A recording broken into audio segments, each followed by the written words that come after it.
प्रिय साथियों, नमस्कार। मैं संजू कुमारी सरोज आप सभी का सरोज संपदा चैनल पर सहृदय स्वागत करती हूँ। जैसा कि आप YouTube के थंबनेल से समझ रहे हैं कि आज हम सभी सक्षमता परीक्षा 2024 के लिए पार्ट 1 जो शिक्षण कौशल पर आधारित है, इस पर विचार विमर्श किया जाएगा। परीक्षा में उत्तीर्ण होने के लिए, सफलता के लिए तैयारी करें, यह प्रश्न परीक्षा में जरूर आएगा। तो ज़्यादा देर ना करते हुए हम सब प्रश्न की ओर चलें। प्रश्न संख्या 1 हमारा है, किशोर न्याय अधिनियम के अनुसार बचपन की आयु भारत सरकार द्वारा निर्धारित की गई है। ए 6 वर्ष, बी 14 वर्ष से कम की आयु, सी 6 से 14 वर्ष, डी 18 वर्ष से कम की आयु। आपको बताना है ए, बी, सी और डी में सही उत्तर क्या है।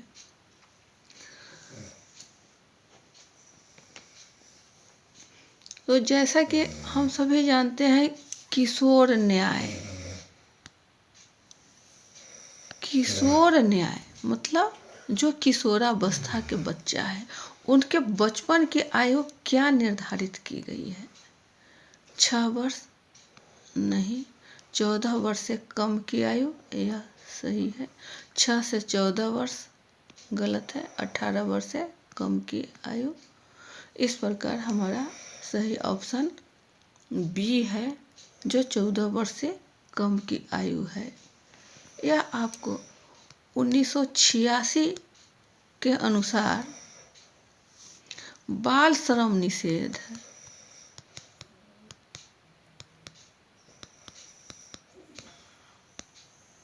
एवं विनियमन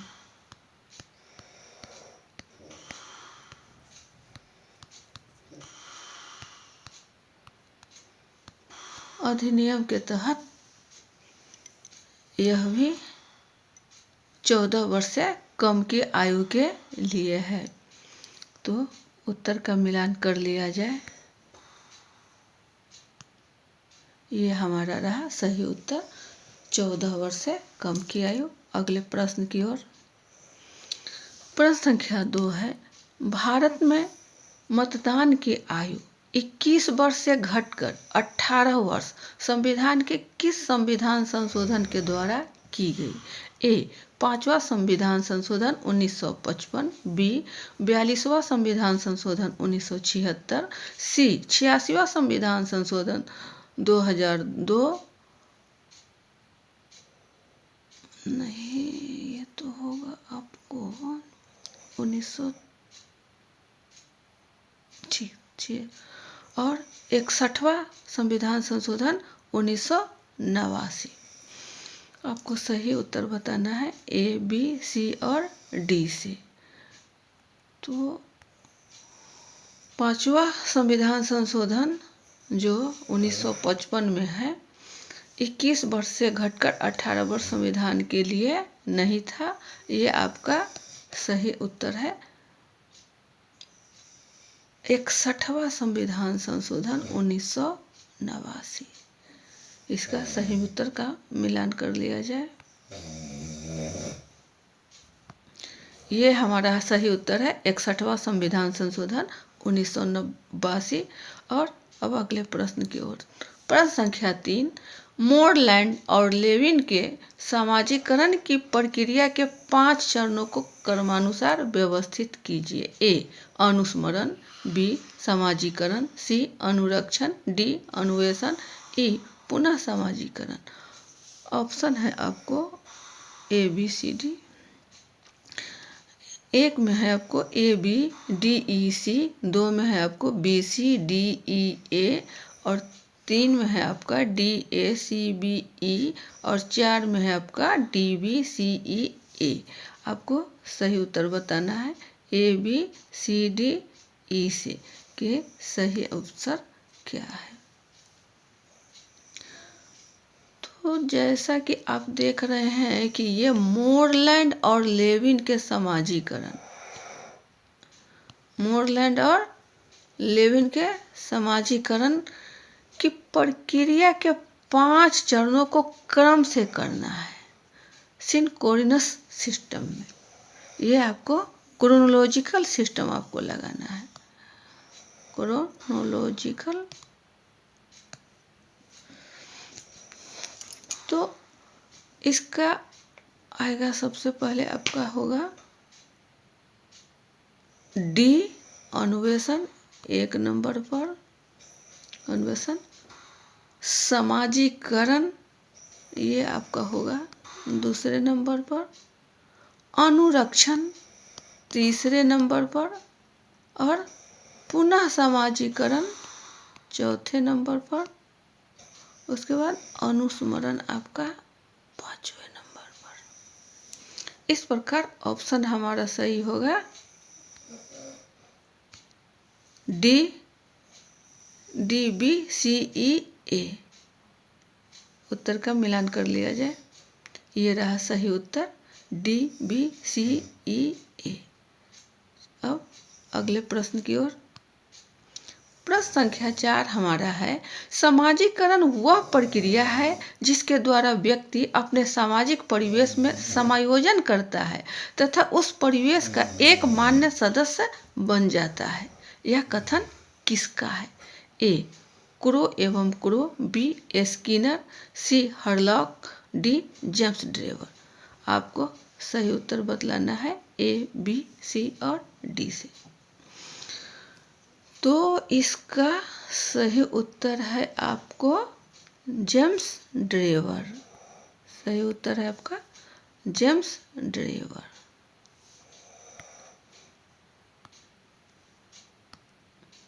सही उत्तर का मिलान कर लिया जाए। ये रहा हमारा सही उत्तर जेम्स ड्रेवर। ये आपको ध्यान में रखना पड़ेगा कि किनका कथन क्या है और किस संदर्भ में कहा गया है। तो जेम्स ड्रेवर परिवेश के संदर्भ में उल्लेखित किया गया है। अब अगले प्रश्न की ओर।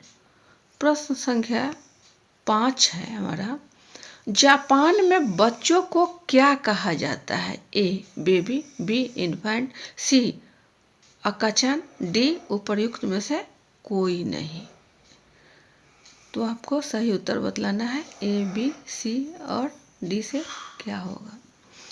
प्रश्न हमारा कह रहा है कि जापान में बच्चों को क्या कहा जाता है? बेबी यह आपका अंग्रेजी शब्द है जो नहीं है। इन्फेंट यह भी आपका अंग्रेजी शब्द है जो नहीं है। अक्का-चान इसको बोलने से ही पता चल रहा है कि यह एक जापानी शब्द है। तो इसका सही उत्तर है आपका अक्का-चान, उपर्युक्त में से कोई नहीं, यह भी गलत है। अक्का-चान आपको अक्का माने लाल, अक्का माने लाल और चान ये है आपका चान। चान मतलब बच्चा। जो नवजात बच्चा होते हैं उनका त्वचा जो का रंग है, त्वचा का रंग वो आपको लाल जैसा दिखता है। इसीलिए जापानी बच्चे को अक्का-चान कहा जाता है। अक्का-चान। सही उत्तर का मिलान कर लिया जाए। ये हमारा सही उत्तर है अक्का-चान। अब हम आगे प्रश्न की ओर बढ़े। प्रश्न संख्या 6, शिक्षा के अधिकार अधिनियम वर्ष 2009 के तहत किस आयु वर्ग के बच्चों को मुफ्त एवं अनिवार्य शिक्षा दी जाती है? ए 6 वर्ष, बी 14 वर्ष, सी 3 से 18 वर्ष, डी 6 से 14 वर्ष। आपको बताना है सही उत्तर ए बी सी और डी से क्या होगा। यह है आपका मुफ्त।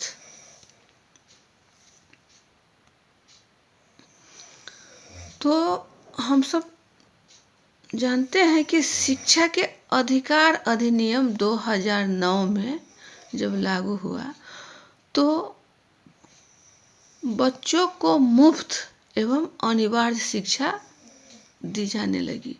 इसका सही उत्तर है 6 से 14 वर्ष। 6 से 14 वर्ष ये रहा आपका सही उत्तर, 6 से 14 वर्ष, जो ऑप्शन डी में है। इसको आप ध्यान रखेंगे और यह बहुत महत्वपूर्ण है कि शिक्षा का अधिकार अधिनियम वर्ष 2009 में 6 से 14 आयु वर्ग के लिए रहा है। उत्तर का मिलान कर लिया जाए। ये हमारा सही उत्तर है डी, 6 से 14 वर्ष। अगले प्रश्न की ओर। प्रश्न संख्या 7 है, समाजीकरण की प्रक्रिया में अनुकरण को उपयोगी तथा विकासात्मक बनाने के लिए कौन सा आवश्यक तत्व है? ए, गांव एवं शहर, बी, परिवार एवं पड़ोस, सी, देश एवं राजनीति, डी, परिवहन एवं संचार माध्यम। आपको सही उत्तर बतलाना है ए, बी, सी और डी से। तो जैसा कि आप देख रहे हैं कि सवाल हमारा है समाजीकरण की प्रक्रिया में अनुकरण को उपयोगी तथा विकासात्मक बनाने के लिए आवश्यक तत्व क्या है? तो जब समाज में बच्चा कहाँ से जाता है? तो परिवार से जाता है। परिवार के इर्द गिर्द में कौन है? तो हमारा पड़ोस है। तो पड़ोस एवं परिवार ये हमारा विकासात्मक बनाने के लिए आवश्यक तत्व है। ऑप्शन सही होगा बी, परिवार एवं पड़ोस। उत्तर का मिलान कर लिया जाए। ये रहा सही उत्तर, परिवार एवं पड़ोस। अगले प्रश्न की ओर। प्रश्न संख्या 6 हमारा है, सभी बच्चों को निःशुल्क एवं अनिवार्य शिक्षा की व्यवस्था की गई है। यह किस अधिनियम के तहत है? ए, सूचना का अधिकार अधिनियम के तहत, बी, शिक्षा का अधिकार अधिनियम 2009 के तहत, सी, शिक्षा का अधिकार अधिनियम 2013 के तहत, डी, इनमें से कोई नहीं। आपको सही उत्तर बताना है ए, बी, सी और डी से। तो जैसा कि हम सब ने पिछले प्रश्न में समझा कि बच्चों को निःशुल्क एवं अनिवार्य शिक्षा बच्चों को निःशुल्क, वह आयु वर्ग क्या था? 6 से 14 आयु वर्ग। और अधिनियम क्या था? तो वो आपको दिया गया था शिक्षा का अधिकार अधिनियम 2009। ये हमारा ऑप्शन सही होगा बी। सही उत्तर का मिलान कर लिया जाए। यह हमारा सही उत्तर है, शिक्षा का अधिकार अधिनियम 2009 के तहत बच्चों को निःशुल्क एवं अनिवार्य शिक्षा, ये अधिनियम वर्ष आपको याद रखना चाहिए। अब अगले प्रश्न की ओर। प्रश्न संख्या हमारा 9 है, किस विचारक ने मैं और मुझे का सिद्धांत दिया है? ए, दुर्खिम, बी, मीड, सी, कूले, डी, लैमार्क। आपको सही उत्तर बताना है ए, बी, सी और डी से। तो मैं और मुझे का सिद्धांत मीड महोदय ने दिया। मीड महोदय ने मैं और मुझे का सिद्धांत दिया। ये विचारक का नाम और इनका जो सिद्धांत है उसको आपको याद रखना पड़ेगा। उत्तर का मिलान कर लिया जाए। ये हमारा सही उत्तर है ऑप्शन बी, मीड। अब अगले प्रश्न की ओर। प्रश्न संख्या 10 है, बच्चों के समाजीकरण में शिक्षक की क्या भूमिका होती है? ए, उन्हें गृह कार्य दिया जाना। बी, उन्हें आर्थिक सहयोग करना। सी, उनके बौद्धिक विकास करना। डी, उन्हें सांप्रदायिक शिक्षा प्रदान करना। आपको सही उत्तर बताना है ए, बी, सी और डी से। तो जैसा कि आपका स्क्रीन पर प्रश्न है कि बच्चों के समाजीकरण, सोशलाइजेशन में शिक्षक की भूमिका क्या है। उन्हें गृह कार्य दिया जाना, क्या उन्हें होमवर्क दे देने से बच्चे समाजीकरण में की भूमिका निभा पाएंगे? नहीं, यह कथन आपका गलत है। उन्हें आर्थिक सहयोग करना, बच्चों को कुछ रुपया पैसा दे दिया जाए तो क्या वो समाजीकरण में भूमिका निभाएंगे? यह भी कथन आपका गलत है। उन्हें सांप्रदायिक शिक्षा प्रदान करना, सांप्रदायिक तो यह एकदम ही गलत है, यह ऑप्शन गलत। तो हमारा बच जा रहा है ऑप्शन सी, जो उन्हें बौद्धिक विकास करना, बौद्धिक विकास करना, ये हमारा सही उत्तर होगा ऑप्शन सी। तो सही उत्तर का मिलान कर लिया जाए, ये रहा उनके बौद्धिक विकास करना, उन्हें बौद्धिक विकास करना। अगले प्रश्न की ओर, प्रश्न संख्या 11 हमारा है, बच्चों के समाजीकरण में निम्नलिखित में कौन सा प्रमुख भूमिका निभाता है? ए, बच्चों की सुंदरता। बी, बच्चों की अच्छी पुस्तक। सी, अच्छे कपड़े। डी, खेल कूद। आपको सही उत्तर बताना है ए, बी, सी और डी से। प्रश्न हमारा है, बच्चों के समाजीकरण में कौन सा प्रमुख भूमिका निभाता है? तो समाजीकरण में बच्चों की सुंदरता से कोई लेना देना नहीं है। बच्चों की अच्छी पुस्तक, यह भी गलत है। बच्चों के अच्छे कपड़े, यह भी गलत है। खेल कूद, खेल कूद, यह ऑप्शन डी में जो है, इससे आपको बच्चा में समाजीकरण की भूमिका का विकास होगा। बच्चे समाज में बढ़ेंगे, एक दूसरे को भावना को समझ पाएंगे।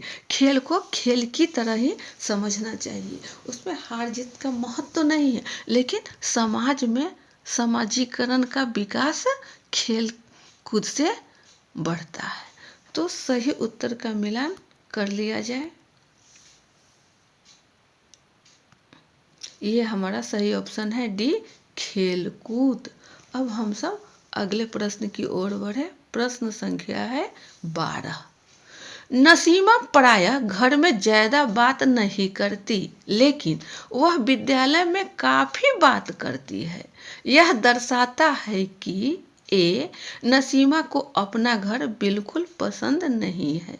बी, नसीमा के विचारों को विद्यालय में मान्यता मिलती है। सी, बच्चों को खूब बात करने का अवसर विद्यालय देता है। डी, बच्चे विद्यालय में खूब बात करें, यह शिक्षक की। तो आपको बताना है उत्तर ए, बी, सी और डी से कि सही उत्तर क्या है। प्रश्न हमारा है, नसीमा जो एक बच्ची है, वह घर पर ज्यादा बात नहीं करती है, वह ज्यादा बातचीत नहीं करती है, वह कम बोलने वाली है। लेकिन वही नसीमा आपको विद्यालय में काफी बात करती है, वह ज्यादा से ज्यादा दोस्तों के साथ बात करती है, अपने शिक्षक के साथ बात करती है। तो इसका सही ऑप्शन क्या होगा ए, बी, सी और डी से? तो नसीमा को अपना घर बिल्कुल पसंद नहीं है, यह ऑप्शन गलत है। बच्चों को खूब बात करने का अवसर विद्यालय देता है, यह भी कथन गलत है। बच्चे विद्यालय में खूब बात करें, यह शिक्षक की भूमिका, यह भी कथन गलत है। आपका सही ऑप्शन बी होगा, नसीमा के विचारों को विद्यालय में मान्यता मिलती है। जो भी नसीमा चाहती है विद्यालय परिवार उसका समर्थन करता है। इस प्रकार नसीमा खुले विचार से सभी के साथ काफ़ी बात करती है। हमारा सही ऑप्शन है बी। तो इस उत्तर का मिलान कर लिया जाए। सही उत्तर क्या है? ये रहा हमारा सही उत्तर। नसीमा के विचारों को विद्यालय में मान्यता मिलती है। अब अगले प्रश्न की ओर। प्रश्न संख्या 13 है, निम्नलिखित में समाजीकरण को प्रभावित करने वाला कारक नहीं है। ए परिवार, बी वंशानुक्रम, सी विद्यालय, डी इनमें से कोई नहीं। आपको सही उत्तर बताना है ए, बी, सी और डी से। सवाल हमारा है समाजीकरण को कौन कौन से कारक प्रभावित करते हैं। तो आप देख रहे हैं कि हमारा ऑप्शन है परिवार, वंशानुक्रम, विद्यालय और इनमें से कोई नहीं। तो इनमें से कोई नहीं, यह ऑप्शन तो आपको गलत है। 13 का इनमें से कोई नहीं, परिवार, वंशानुक्रम, विद्यालय, यही हमारा सही है। ये हमारा सही है। और यह सवाल आपको पूछ रहा है नहीं है। सवाल हमारा पूछ रहा है नहीं है। तो हमारा सही उत्तर हो जाएगा आपका इनमें से कोई नहीं। ऑप्शन डी हमारा सही होगा। अर्थात कौन कौन से प्रभावित करने वाले कारक नहीं है? परिवार, वंशानुक्रम और विद्यालय। समाजीकरण सही ऑप्शन हमारा है डी, इनमें से कोई नहीं। अब उत्तर का मिलान कर लिया जाए। सही उत्तर क्या है? ये रहा हमारा सही उत्तर, इनमें से कोई नहीं। अगले प्रश्न की ओर। प्रश्न हमारा है 14, निम्नलिखित में से कौन समाजीकरण का द्वितीयक कारक है? ए विद्यालय, बी परिवार, सी पड़ोस, डी समुदाय। ऑप्शन है आपको ए में ए और बी, बी में केवल सी, सी ऑप्शन केवल बी, ऑप्शन डी है आपको केवल ए, सी और डी। आपको सही उत्तर बताना है ए, बी, सी और डी से। तो सवाल है समाजीकरण का द्वितीयक कारक, सेकेंडरी फैक्टर, प्राइमरी फैक्टर नहीं, समाजीकरण का सेकेंडरी कारक। तो हमारा सही होगा यह है आपका विद्यालय सेकेंडरी है। परिवार भी हमारा सही है और पड़ोस भी सही है। लेकिन समुदाय जो है आपको यह गलत है। तो यह सही उत्तर क्या होगा? नहीं, पड़ोस नहीं होगा। पड़ोस यहाँ विद्यालय, परिवार और पड़ोस। परिवार यहाँ नहीं आएगा, परिवार गलत हो जाएगा। यहाँ आपका सही उत्तर होगा ये परिवार गलत हो जाएगा। ए चूंकि ऑप्शन ए, सी और डी से है तो ए, सी और डी ऑप्शन डी में है। ये हमारा सही उत्तर होगा ए, सी और डी। ऑप्शन हमारा है डी। उत्तर का मिलान कर लिया जाए। ये हमारा सही उत्तर है ए, सी और डी, अर्थात विद्यालय, पड़ोस और समुदाय। ये द्वितीय फैक्टर है, परिवार नहीं है। अगले प्रश्न की ओर। प्रश्न संख्या 15 हमारा है, निम्नलिखित में कौन सा समाजीकरण का द्वितीय कारक नहीं है? अब देखिए यहाँ कह रहा है द्वितीय कारक नहीं है। ए विद्यालय, बी परिवार, सी पड़ोस, डी समुदाय। ऑप्शन ए है ए और बी, ऑप्शन बी केवल बी, सी केवल सी, ऑप्शन डी है आपको ए, सी और डी। तो हमें सही उत्तर का मिलान करना है ए, बी, सी और डी से। तो पिछले प्रश्न में हम सब ने समझा कि समाजीकरण का द्वितीय कारक है और यहाँ कह रहा है नहीं है। तो क्या नहीं है, हम लोगों ने देख लिया, परिवार जो है वह आपको नहीं है। तो ऑप्शन हमारा आ रहा है बी, केवल बी।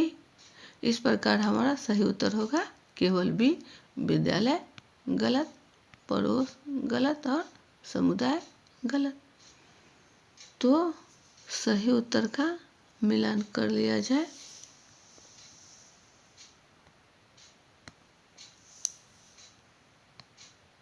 ये रहा हमारा सही उत्तर बी, समाजीकरण का द्वितीय कारक नहीं है बी, केवल बी। से वीडियो लंबा न बने तो अब सेशन को बाइंड अप किया जाता है। पुनः पार्ट 2 को शिक्षण कौशल पर ही आधारित होगा, उसे जल्द आपके समक्ष हम सब साझा करेंगे। तब तक के लिए जय हिंद।